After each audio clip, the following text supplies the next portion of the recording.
اشرحي لنا عليه. دلوقتي احنا هنلعب لعبه مع بعض ماشي. فيها تشالنج. التشالنج دي احنا هنريت حسب 5 حاجات. اول حاجه يا ريت لو موافق جدا، سيف زون لو موافق، ماشي، مشي الجوازه عادي هبلع كده، ماشي، خطر يعني لا، ماشي، على جثتي دي بقى مفهومه، دي بقى مفهومه جدا، على جثتي. فاهم جدا. اتفضلوا. حلو قوي، بتشرح حلو حلو قوي جدا، خطيره خطيره بجد. على جثتي على جثتي. يلا طيب بينا. ما تبصش هنا، لا مش هبص، تبص للكاميرا. ماشي انا اهو. خلاص انت عرفت ايه الريتنج بتاعك. 5 يا ريت، سيف زون، مشي الجوازه، خطر، وعلى جثتي. حلو قوي، خليك فاكر ال5 دول. معاكي جدا. ممكن افكرك بيهم عادي في واحده واحده. انا هقول لك الكاركتر وانت هتقول الريت بتاعه ايه. ماشي اوكي. لو انت مراتك، ايوه، البيست فريند بتاعها احمد السقا.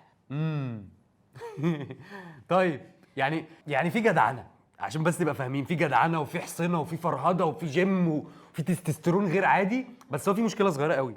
ان انا مضطر اواكب ده. انت هتبقى هو جدع قوي، هو ما نزلش الجيم، هو طب انا ايوه، طب انا بقى هروح فين في القصه دي؟ فغالبا بصي بصراحه انا بقى هبقى صريح جدا والله. اللي هي تاني واحده اللي هي سيف زون.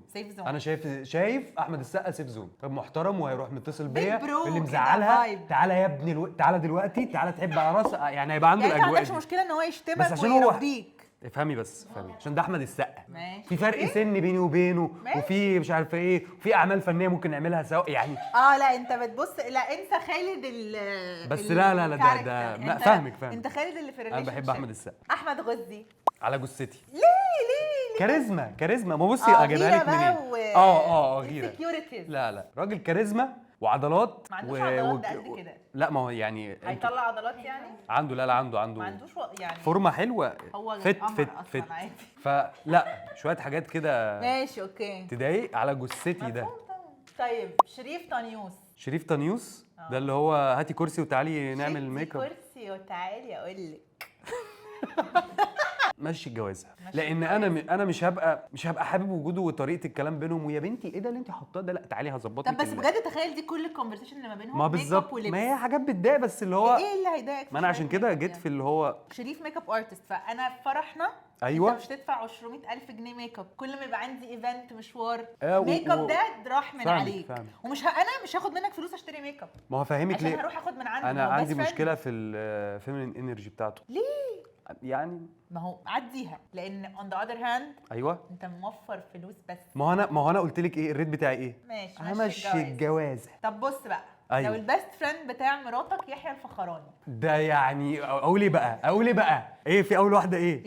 يا ريت والله يا ريت يا سلام. طب ليه بقى اشمعنى برضو؟ معلش يعني الحكمه والوقار والاحترام والادب والمسرح العربي. طب ما هو عشان هو الحكمه والوقار هيشوف الحاجات الوحشه اللي فيك. لو انا فعلا وحش يبقى ما استاهلهاش، لو هو هيقول لها كده. يحيى الفخراني يا جماعه، يحيى الفخراني هو ما عليهوش غبار، ما يستاهلها يعني بحبه جدا. طيب لو البيست فريند احمد مالك؟ لا خطر. ليه؟ خطر ده بيست فريند، حتى ما قلتش على جثتي يعني ويت، هي سابت احمد مالك واختارتك. هو ايه وانا جربه؟ ده انا كينج ابن كينج طبعا. فاهمك جدا. لا نعقل الكلام. يعني بس تخيل البرستيج اللي هنكون فيه، انه البيست فريند بتاعي احمد مالك، اللي هو بتاعك انت. ما هو انت هخليك تصاحبه يا ستي. لا هيبقى في الكوميونتي بتاعتنا، بس هيبقى برضه ونحضر بقى بريميرز ببلاش وندخل افلام ببلاش. هخليه يخليك تمثل. صح. يلا والله يا طب فكري طب ماشي يعني. لا هقول لك الفيلم الجاي انت افهمي بقى رغده. لا ما اقدرش لا اللي بيرزق ربنا كده. بس اقول لك على حاجه، حطيه اللي هو خطر يعني، مش على جثتي يعني. لا بس خطر دي يعني لا، ما هي لا بس مش هبقى من اللي هو لا وايه وبتاع يعني، عشان برضو انا بس تخيل هو شخص كويس. انا وانت واحمد غزي واحمد مالك كلنا اصحاب مع بعض. انا وانت واحمد غزي واحمد مالك، ده ايه ده بجد؟ حرام عليك يا شيخ. حلو جدا. ده انا كده كزبره. انا كده خليتيني كزبره. يعني. ايوه انا ماليش دعوه بالكزبره، انا بقيت كزبره. بصي انا عشان انا بحب احمد مالك، وبصراحه شايف فيه يعني مثلا لو حبيت السقا عشان جدع، انا حاسس احمد مالك برضو يعني. احمد مالك بس فريند فايبس جدا بيدي على الفايبس فكرة. اللي هي بتاعت لا دي اختي يعني دي اختي ياض وكده والحاجات دي، هو عنده الحته دي. معرفش عرفت منين بس يا حاسس فايب البني خلاص. ادمين بيبان عليهم. ماشي. بس ستيل هنروح لنقطه لا عشان هو خطير age برضو up. كده هو وبتاع خطير. حاتم صلاح حاتم صلاح حاتم صلاح نفادي لقطها. انا لسه متجوز. بحبه جدا بجد، وانا بحبه جدا بصراحه من زمان، من ايام المسرحيه اللي كان بيعملها ايوه زمان. 1980 وانت طالع. ايوه بحبها قوي برضه المسرحيه دي. خلينا نفكر شويه. فكر كده مبدئيا قعدتنا هتبقى حلوه ضحك بس خلاص، وما فيهاش بقى جو النفسانه وهو عامل فيها البس. انا اظن ان على القعده هتبقى لذيذه يعني عائليه، تحس انها عائليه بالظبط. فحاسس مشي الجوازه، حاسه بس ماشي الجوازه دي هتضايقه. ماشي الجوازه دي يعني انا الفايب من ناحيته لا، بس انا هبقى يعني قشطه. حاسه انه سيف زون. طيب يعني. سيف زون مش عايزة أتدخل. بس لازم نبقى اصحاب انا وهو. خلاص اوكي. عشان برضو ايه يضحكني كده ونهزر سوا ومن الاجواء دي وبتاع. هنكتب سيف زون وجنبها تبقوا صحاب. شرط اساسي نبقى اصحاب. لو البيست فريند مسلم مش ديانته مسلم، هو الشخص فاهم اسمه مسلم، فعارفه على جثتي لسبب. على جثتك تخيلي بتاع حوارات كل يوم ترندات، كل يوم اخبار فيك والبت دي نفس. فانا في يوم اصحى الصبح الاقي اليوم السابع شاهد مرات خالد الشوكي مسلم مش عارف عمل ايه بتاع وجع القلب ده. لا الصراحه اجري على جثتي بتاع حواراته كتير قوي فعلا. محمد امام لو هيقعدني مره واحده بس مع عادل امام اشوفه يا ريت يعني انت بتستغل مراتك والباقي البيست فريند بتاع مراتك عشان تقعد مع عادل امام. اقعد مع عادل امام اقعد معاه دقيقتين. طيب مصطفى غريب نفس اللي قلناه على حاتم صلاح صح، نفس الفايب. حاتم صلاح سيف زون. لا والله لا. كان سيف زون. لا مصطفى غريب مش سيف زون. هقول لك ليه بقى. هو برضو في كده مش عارف افهمها لك. في بنات بتحب بس انا فاهمه هو اللي هو الاجلي بيوتي. انت فاهمه، انت عشان كده انا بحبه فهمتي. جدا. هو انت عنده فهمتي. ايوه عنده كده حاجه انا عارف ان البنات بتحبها. اصل انا قاطع، انا عارف كل حاجه. انا عارف انا بحبه جدا. انا عارف البنات هو ده طيب بيحبوه. انا عارف بس هو سيف والله مفيش اي حاجه. لا ده على جثتي. عارف ماشي على جثتي ده انا غيرتها دلوقتي بعد ما شفت الوشوش اللي ورا دي. يعني انت حطيت مصطفى غريب مع مسلم الاثنين على جثتك.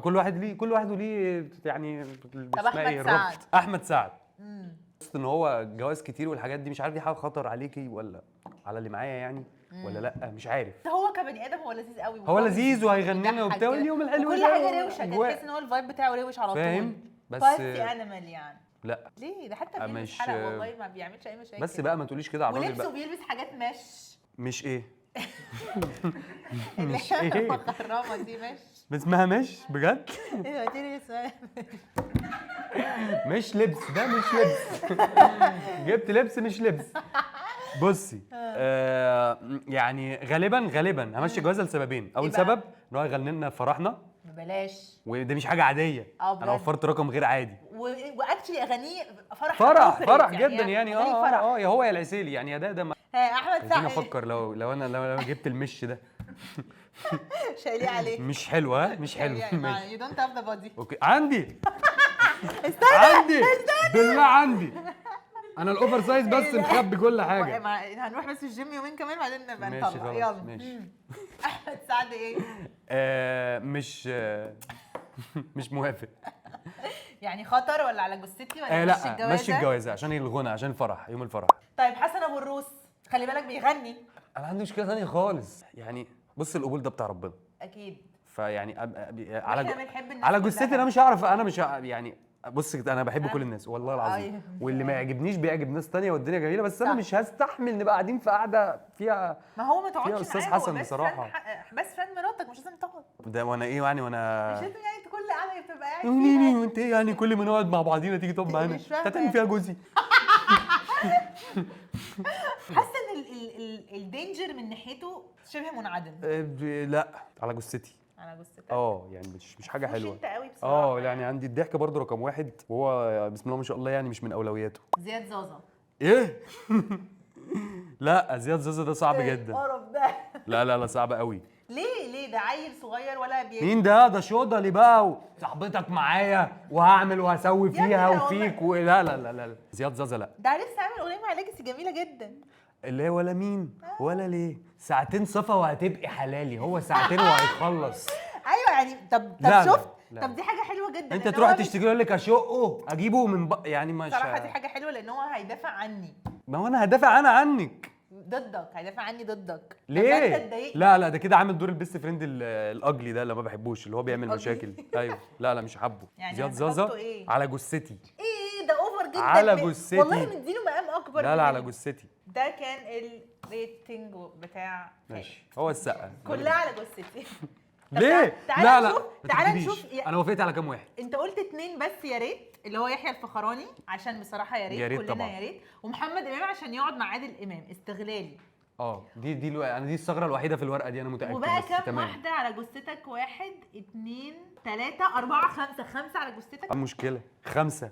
زيرو سيلف كونفيدنس. انا insecure. سيلف كونفيدنس. سو انسكيور. انا بقعد معاكي ببقى عايز اقوم اتعالج كل مره. طب تعالي لي بقى. والان جاهزه؟ لو ان شاء الله جوزك كان البيست فريند بتاعته الفنانه القديره غادة عبد الرازق. غادة عبد الرازق. اه يا ريت. بجد؟ دي سكر. ايه ده ليه؟ دي فاهميني. تحفه، هنبقى اصحاب انا وهي، وهتقعد بقى عامه هي هتبقى في صفي اكتر ما هتبقى في صفه. طيب وش. بس خدي بالك هيبقى عندها حاجات كده اللي هو عارفه رفعت الحاجه اللي هو جرى ايه يا بت ما الواد عمل، هي عندها لا هي هتبقى الانرجي دي. صدقني هتبقى في صف، انا هتقول له ايه يا واد كده يعني، هتبقى في ممكن صف بقى هي يعني. عندها القصه دي. لا دي جميله قوي بجد، يا ريت تبقى حماتي. حماتك ده موضوع تاني خالص. يعني ان جنرال انا حباها في حياتي. ما هي لو البيست فريند بتاعته هتبقى حماتك فعلا. بالظبط، فما عنديش مشكله. طيب يعني يا نقول ريت. ايه بقى؟ يا ريت. يا ريت ما تهزريش بقى. والله هتبقى في صفي، انت مش متخيل. غادة عبد جميله الرازق يا جميله. ريت. طيب تعالي بقى. طب دلوقتي لو جوزك البيست فريند بتاعته كانت اسماء جلال. تعالي لي. انا يا ريت. طبعا يا ريت ابقى جوزك عشان تبقى هي البيست فريند. طبعا انت يا ريت تبقى هي البيست فريند بتاعتك. ده يا حبذا يا لبذا يعني. لا على جثتي. على جثتك. طب فكري والنبي لا تفكري يا شيخه، والنبي لا تفكري. لا نو واي يعني هي جميله طبعا وكل حاجه. ما هي دي بس مشكله. هي غيرانه. انا غيرانه. انا بص، انا اقطع عرق وسيح دمه، اللي هو مش طب ما انت مش هنتحط في موقف ان انا اقول لك لا والله اصل يا رغده يا رغده على جثتي. اسماء جلال يا رغده. يا عم صاحبها انت بره عني. يا ريت. على جثتي. على جثتك. ممكن نبقى انا واسماء جلال صحاب، بس هي ما تبقاش بيست فريند جوزي. فاهمك جدا بس والله العظيم يعني. اللي بعده. ماشي. لو جوزك البيست فريند بتاعته كانت فيفي عبده. يا ريت والله بجد. فوفه بقى لا عدي الدنيا لا بقى. دي خطيره دي الصراحه، صح؟ تحفه. دي نقعد انا وهي نتكلم عليه بقى، وتقول لي الحاجات الوحشه اللي عملها. لا عملها ايه؟ لا هي انت كل ما تحكي لها حاجه تقول لك ده جوزي الاولاني عملت، اصل هي بتقول كده يعني. بس انا هستفاد منها كتير والله. طبعا. فلا تمام، تبقى البيست فريند بتاعته تحفه بجد. هنخرج انا وهي وهنسيبه يعني. طيب فاهم؟ يا ريت سيف زون مش مشي الجوازه خطر لا، على يا ريت، جثتي. يا ريت. يا ريت. مريحه قوي انا ملاحظ ان انت السن فارق معاكي.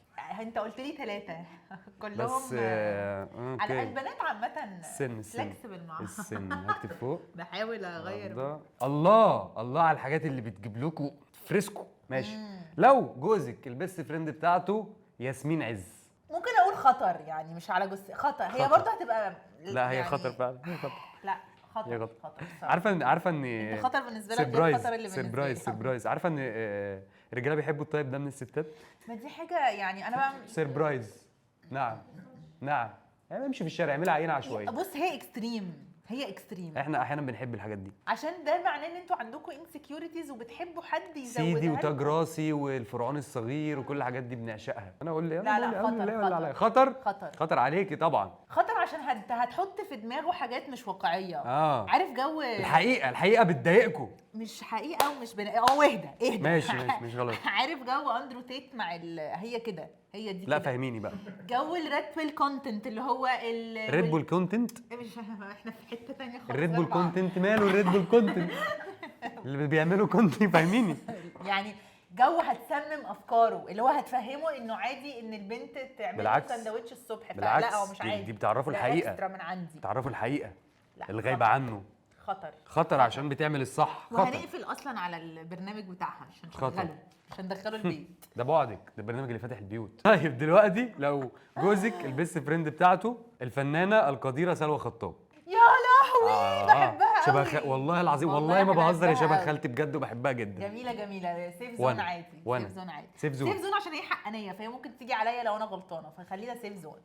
وتقعد معاكي وتقولها لك في الخباثه، تقول له ولا انت غلطتي يا جميله قوي. انت عملتي أيوة خالتي اقسم بالله سيف زون مش موافقه يعني مش يا ريت.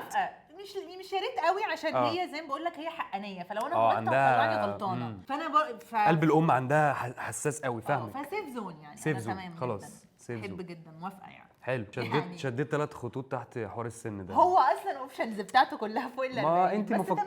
اي واحده بتنزل عن ال 30 بتروح انت مسوحاها، حتى في الثلاثينات برضو، يعني واضح في مشكله يعني. ما تروح تشوف بقى حاجه. المهم، اتفضل. لو جوزك دلوقتي البيست فريند بتاعته ام جاسر. هي برضو جميله جدا وكل حاجه، هي ميكس بقى، لان عندها الضحك وعندها الحوار اللي بس حاسه ان احنا لو قاعدين احنا الثلاثه في نفس القعده هتطغي عليا. هتاخد منك هتاخد كتير، هي اللقطة كاريزمتها يعني. هتطغى على الموضوع. لا بصراحه انا اسفه ام جسر يعني، انا اسفه. يا على الاحساس. سوري يا ام جسر. بس خطر طب فكري الصراحة. والله. لا بصراحه لا، هي جميله قوي واحب انها تبقى صاحبتي، بس تبقى صاحبه جوزي لا. لا لا طب الخطوره جايه منين؟ من هي ان احنا لو هتعمل له اجواء، هي مفيش اي حاجه، مفيش خطر، انا فاهم، مش الخطوره الثانيه دي، لا. بس هي هتعمل له اجواء كده برضه هتحسسه انه الحياه دايما طول الوقت كده، فرفشة وانا عايزه كده انكد وهزار يعني. وبتاع. مش هعرف انكد طول ما هي في حياتنا يعني. طب ما يمكن، طب ما انا والله مش يعني بحاول ماشي. نظبط، ممكن نروح في حته ثانيه. ما يمكن هي تبقى هي الحته اللي المستنفس. لا ما فيش كلام. فكري. لا ما فيش مستنفس. ام جاسر خطر. ام جاسر خطر. والله العظيم ده ظلم. خطر انه جود واي والله، بس خطر. لا ده ظلم بصراحه لام جاسر. طيب لو جوزك البيست فريند بتاعته جيهان الشماشرجي، دي والنبي يا ريت بقى، والنبي يا ريت، على جثتي. والنبي يا شيخ يا ريت. اسفه. لا بجد البنت جميله جدا يعني. ايه ده؟ حزن. ما ينفعش.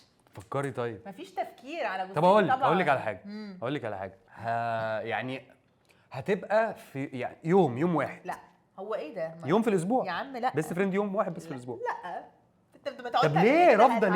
ليه انا مش مقتنع؟ مفيش حاجه، مفيش سبب ترفضيها عشان البنت جميله جدا، محترمه طبعا. تعرف تفتح المطوه وتقفلها وهي مش متزيته. احنا بنفكر في نفس جيهان. ايوه هي ما شفتهاش. هي موضوع الفيديو المطوة ده ده. انا بعشقه، الفيديو ده بعشقه. طيب شفت انت عامل ازاي؟ تخيل لما تبقى البيست فريند بتاعتك انا موجوده يا اعمل رافضة، ايه؟ انت مش انا فاهمة. هعمل لك المطوه. انت مش فاهمه. هات المطوه وانا هتصرف. لا جيهان بتعمل يعني انت هي- شفتني وانا بعمل المطوه؟ ده ما شفتش. طب خلاص شوفني وبعدين قرر. هو الفكره مش في المطوه، ما هي الفكره مش في المطوه، ما هي طب بتبقى ما ده اللي ما هي أنا مع بقوله اللمبي بقى. من زمان ومحدش يتكلم عادي. لا معلش. طب فكري، طب على انت قلتي جثتي. على جوز، طب خليها خطر، لا. لان هي خطر. هي جميله جدا. خطر عشان انا اخدها من الناحيه الثانيه، انت خطر ان لا وانا خطر ان هي ما خطر. تقعدش على جثتي. طيب على جثتك، بس انا هقول خطر. لو جوزك البيست فريند بتاعته بيج ياسمين. ها لا سيف زون جدا يعني، ده صباح الفل، ده تعلمك اي حاجه ولا ننزل الجيم سوا بتاع تنزل بقى، هي تبقى هي البيرسونال ترينر بتاعك وانا تمام جدا، واعمل لها سندوتشات بجد والله. وأكلها وعازمها عندنا في البيت. ده سيف زون موت. مش شايفه خطوره ده خالص. ها خالص، ده انا خايفه عليك منها هتكسرك، بس مش النوع التاني. طب لا، بجد لا، والله. بيجي ياسمين تنورنا عامة طبعا. حاجة طبعا سيف ماشي. زون جدا. سيف زون ماشي. دلوقتي لو جوزك البيست فريند بتاعته دينا الشربيني، تعملي ايه؟ انا والله كنت بصفها كتير جدا وبعدين بدات احس انه إيه؟ في حاجه غلط على جثتي. ليه؟ لا على جثتي جدا. فانا برضو من مبدا انه الدنيا، بس انا من مبدا انه اتفادى، ابعد عن الشر واغني له. لا على جثتي. ماشي انا هوافق معاكي لان نوت ماي تايب. فدلوقتي لو جوزك البيست فريند بتاعته جورجينا، ده جوزك خطير. فكري بس شويه، لان هو اصلا طالما وصل للمرحله دي، لان اصلا طالما انا يعني برضو موافقه، انا حاسه اني موافقه سيكا انه انا جوزي ولا حاجه جنب كريستيانو رونالدو، فهي عمرها ما هتبص له. فايتس وين وين سيتويشن. بس ركزي ركزي انت ان انت جوزك عمرك ما هنا. هتجيب لها نفس الخاتم. طب اسمعيني فكك. يا بنتي اصل انا عارفه جورجينا. افهميني إحنا بنات وفاهمين افهميني، طالما جوزك هناك كده ان جورجينا اصلا البيست فريند بتاع، فواضح ان هو مقفل اللعبه برضو. ما عنديش مشكله يعني، احنا هينقلنا برضو الليفل محترم. صح، ما يعني هي دي هنبقى الفكرة. تخيل الكوميونتي بتاعي انا وهو ورونالدو يعني فاهمه دي صباح الفل. يا نهار ابيض على قشطة. الجمال ده. يا ريت، اظن دي يا ريت. دي يا ريت جدا. دي يا ريت صح، دي يا ريت. دي انا ممكن اتنازل عن جوزي عادي عشان شفتي واتضايقت انا عايز اروح اقعد مع عادل امام دقيقتين اهو. شفتي بوظت الدنيا عشان بس الاجواء. انت عايز دقيقتين، انا برضه الاتموسفير. بص. ما هو ده عادل امام بصراحه يعني. ماشي. لا الصراحه بدري. ماشي. لو دلوقتي جوزك البيست فريند بتاعته الفنانه القديره عبله كامل. سيف زون عادي. سيف زون جميلة طبعا جدا. طبعا. موت. دي سيف زون على المجتمع بشكل عام. دي تحفه دي. ماشي. ماشي مفيش كلام يتقال طبعا. لا لا ماشي دي يحيى الفخراني، فاهم؟ دي يحيى الفخراني بالظبط. بتاعتك يعني. طيب دلوقتي لو البيست فريند بتاعت جوزك غادة ابراهيم، حاسه عارفاها؟ ماشي الجوازه، عارفاها حاسه ماشي الجوازه. متأكدة؟ ايوه يعني هي حاسس اصلا سنة يعني كده. عندها مشاغل، يعني مش تبقى فاضياله قوي يعني، فاهم؟ بس حاسس برضه في سنة خطورة كده. هو انا حاسه ان ده الفايب بتاعك انت، أنا؟ ده رايك انت لا يعني. أنا بقول لك والله. ده حبك حاسس- في التايب ده حاسس. اوف البنات، بنات الستات، كل ده بنات. labels. يعني ايه ده؟ لا حاسه ان عادي مشي الجوازه مفيش منها بجد والله. مشي طيب الجوازة. بصي بقى، انت رفضتي كام واحدة؟ 1 2 3 4. ها 1 2 3 و4. 4 رفض تام على جثتي. وانت كنت 5. فرقتش. و 2 خطر.